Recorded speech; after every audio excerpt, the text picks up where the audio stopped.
नमस्कार, आप देख रहे हैं मौसम तक चैनल। मैं हूं देवेंद्र त्रिपाठी। साइक्लोनिक सर्कुलेशन अभी भी बंगाल की खाड़ी के दक्षिण पूर्वी भागों यानी उत्तरी अंडमान सागर के ऊपर है। बहुत ज़्यादा स्ट्रॉन्ग सिस्टम अभी ये नहीं बन रहा है, क्योंकि अभी भी फिलीपींस के पास एक साइक्लोनिक स्टॉर्म, ट्रॉपिकल स्टॉर्म आ रहा है और इसका लैंडफॉल होने वाला है। इससे पहले वियतनाम पर लायन रॉक जिसका लैंडफॉल आज हुआ था, अब वो कमज़ोर होकर डिप्रेशन में तब्दील हो गया है। इन दोनों सिस्टमों के बारे में जो पिछले सिस्टम रहे हैं, इनका इम्पैक्ट बंगाल की खाड़ी पर ज़रूर पड़ेगा, इसलिए इनका रेफरेंस लेना बेहद ज़रूरी है। तो इस समय आपको मैं दिखाता हूँ सबसे पहले लायन रॉक की स्थिति। लायन रॉक देखिए, लैंडफॉल करने के बाद आज 10 अक्टूबर को वियतनाम के पास लैंडफॉल करने के बाद अब ये डिप्रेशन की इंटेंसिटी में पहुंच गया है, ज़्यादा स्ट्रांग नहीं है। इसका इम्पैक्ट अब फिलहाल नहीं है इन भागों पर, और जो बंगाल की खाड़ी से आने वाली हिंद महासागर की हवाएं हैं, उनको ये आकर्षित करना अब बंद करेगा, धीरे धीरे कमज़ोर हो जाएगा, ये लगाम ढीली करेगा। लेकिन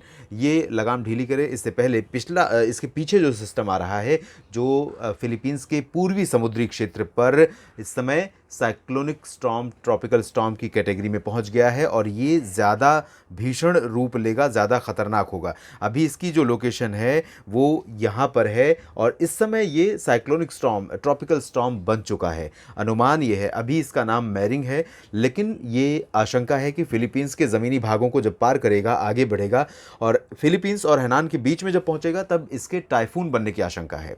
टाइफून नाम जापान ने दिया है, और टाइफून जो कोम्पासू नाम होगा इसका। टाइफून जब बनेगा तो कोम्पासू नाम जापान ने दिया, और ये बहुत भीषण तबाही का प्रतीक है। तो यहाँ पर तबाही मचा सकता है ये पूरे रीजन में, लेकिन शुक्र है कि ज़मीनी भागों के करीब पहुँचने से पहले ही वीक होना शुरू हो जाएगा। हैनान में जब लैंडफॉल करेगा तो अब सीवियर ट्रॉपिकल स्टॉर्म रहेगा, उसके बाद वियतनाम पहुँचेगा, तब और कमज़ोर होकर ये ट्रॉपिकल स्टॉर्म की इंटेंसिटी में आ जाएगा। लेकिन जिस समय ये टाइफून रहेगा, उस दौरान इसकी जो हवाओं की रफ्तार, इसके सेंटर के आसपास की हवाओं की स्पीड होगी वो 120, और गस्टिंग स्पीड 150-160 किलोमीटर प्रति घंटा होगी। तो जब ये लैंडफॉल करेगा हैनान में, उस दौरान 80 से 90 और 100 किलोमीटर के आसपास हवाएं रहेंगी। वियतनाम पर जब पहुंचेगा तब हवाएं और कमज़ोर हो जाएंगी, लेकिन ट्रॉपिकल स्टॉर्म की इंटेंसिटी में यहाँ पर लैंडफॉल कर सकता है। और इसके ट्रॉपिकल स्टॉर्म के रूप में वियतनाम पर लैंडफॉल करने के बाद ही हिंद महासागर क्षेत्र से, यानी बंगाल की खाड़ी के दक्षिणी भागों से और अंडमान सी से जो हवाएं आ रही हैं इन भागों की तरफ, दक्षिण पूर्व एशिया की तरफ सीधे निकल आ रही हैं, उन हवाओं को थोड़ा सा वहाँ ठहरने का मौका मिलेगा, और उसके बाद ही बंगाल की खाड़ी में थोड़ा सा हलचल बढ़ सकती है। तो 14 अक्टूबर को यहाँ पर इसका लैंडफॉल होने की संभावना है। यहाँ पर एक और चित्र में मैं आपको और स्पष्ट तरीके से दिखाता हूँ। ये ट्रॉपिकल जो टाइफून की इंटेंसिटी में रहेगा, 120 किलोमीटर प्रति घंटा, और गस्टिंग स्पीड 150 तक जा सकती है। और हैनान प्रांत ये रहा, यहाँ पर लैंडफॉल करने से पहले ये थोड़ा सा वीक हो जाएगा, और उसके बाद 14 अक्टूबर को ये लैंडफॉल कर सकता है। 14 अक्टूबर को दोपहर के आसपास सीवियर ट्रॉपिकल स्टॉर्म के रूप में ताइवान पर लैंडफॉल करेगा, उसके बाद कमज़ोर हो जाएगा।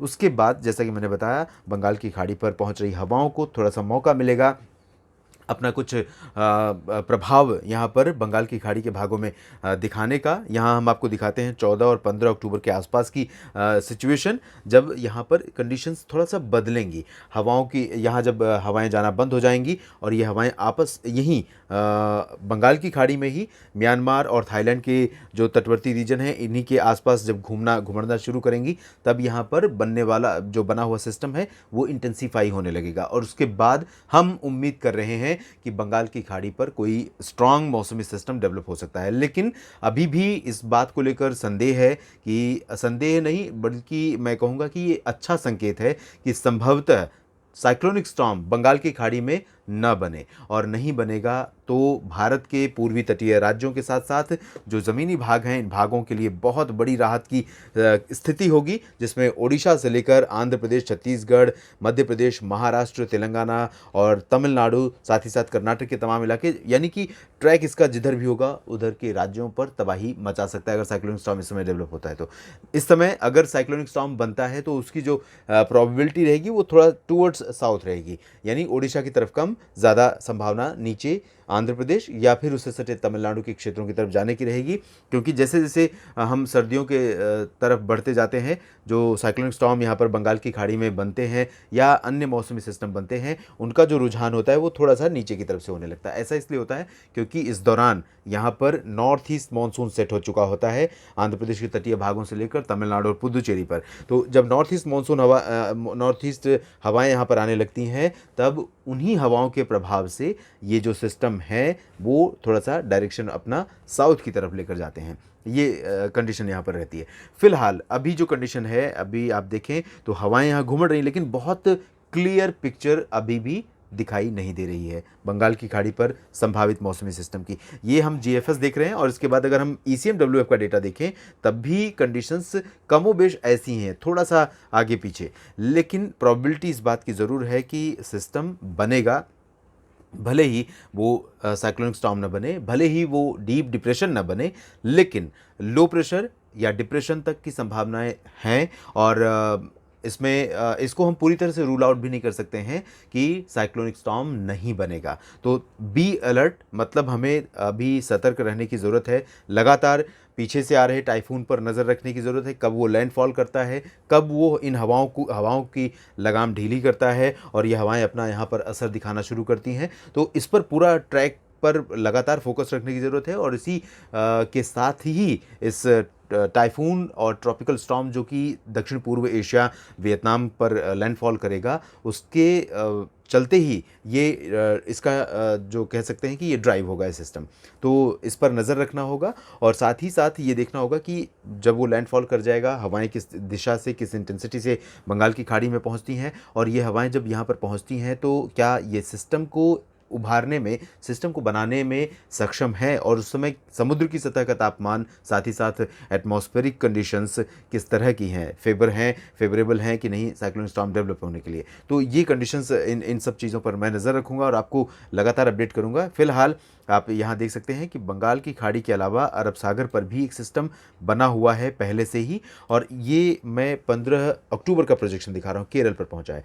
ये कभी गुजरात के पास से, तो कभी कर्नाटक के तटीय भागों, कभी महाराष्ट्र और गोवा, कभी केरल, इन सभी क्षेत्रों की तरफ ओसिलेट हो रहा है। तो अगले 7 दिन तक ये लगभग ये सर्वाइव करेगा, और इसका इम्पैक्ट न सिर्फ साउथ पेनिनसुलर रीजन पर, बल्कि लक्षद्वीप और सेंट्रल इंडिया के जो पश्चिमी घाट हैं, पालघर से लेकर ठाणे और यहाँ तक कि गोवा तक, और साथ ही साथ सौराष्ट्र का रीजन है, इन सभी भागों में कई जगहों पर मध्यम से भारी या हल्की से मध्यम वर्षा की गतिविधियां लगातार यहाँ पर जारी रहेंगी आने वाले दिनों में। इस बीच मानसून वापसी कर रहा है, काफ़ी क्षेत्रों से आगे लौट चुका है, और जल्द ही उम्मीद है कि मध्य प्रदेश और गुजरात के ज़्यादातर इलाकों से मानसून की वापसी हो जाएगी। छत्तीसगढ़ में भी मानसून के वापस होने की संभावना है। उड़ीसा, पश्चिम बंगाल, झारखंड से भी मानसून के वापस लौटने के आसार हैं, झारखंड के बाकी भागों से भी और पूर्वोत्तर राज्यों से। लेकिन दक्षिण भारत के क्षेत्रों में अभी मानसून के वापस लौटने के संकेत नहीं, क्योंकि यहाँ पर मौसमी हलचल काफ़ी बनी हुई है। और आपको ये भी बता दें कि जब 20 डिग्री जो पूर्वी देशांतर है के आसपास पहुँचती है मानसून की वापसी की सीमा, तब ये मान लिया जाता है मानसून वापस लौट चुका है। और इसी समय, और ये जो सिचुएशन है 20 अक्टूबर के आसपास बनती है, और इसी दौरान नॉर्थ ईस्ट मानसून का सेट होने का समय होता है। तो कंडीशंस फेवरेबल हैं अगर यहाँ सिस्टम बनता है और ये सिस्टम आगे बढ़ता है भारत के लैंड रीजन की तरफ, उसी के साथ साथ नॉर्थ ईस्ट मानसून यहाँ पर सेट हो जाएगा, और तमाम जो नॉर्थ ईस्ट मानसून से प्रभावित होने वाले क्षेत्र हैं, इन भागों पर, इन क्षेत्रों पर उसका इम्पैक्ट दिखाई देने लगेगा, और बारिश की गतिविधियाँ साउथ पेनिनसुलर रीजन पर और ज़्यादा इन्हेंस हो जाएंगी। फिलहाल उत्तर भारत के क्षेत्रों में और मध्य भारत के तमाम भागों में, महाराष्ट्र को छोड़ दें और गुजरात के तटीय भागों को, तो ज़्यादातर इलाकों में मौसम साफ शुष्क रहेगा। पूर्वी और पूर्वोत्तर भारत के राज्यों में भी अगले 4-5 दिनों के लिए कम से कम 16-17 अक्टूबर के लिए ड्राई वेदर एक्सपेक्टेड है। पूर्वोत्तर भारत में ज़रूर कुछ इलाकों में रुक रुक कर वर्षा होने की संभावना नज़र आ रही है। तो ये कंडीशंस यहाँ पर रहेंगी, और ये सिस्टम बनेगा कि नहीं बनेगा, आगे कहाँ जाएगा और किस तेज़ी से किन राज्यों को प्रभावित करेगा, इस पर मैं लगातार नज़र रखूँगा, विश्लेषण जारी रहेगा और आपको अपडेट करता रहूँगा। इस चैनल से, इस वीडियो से जुड़े रहने के लिए आपका धन्यवाद।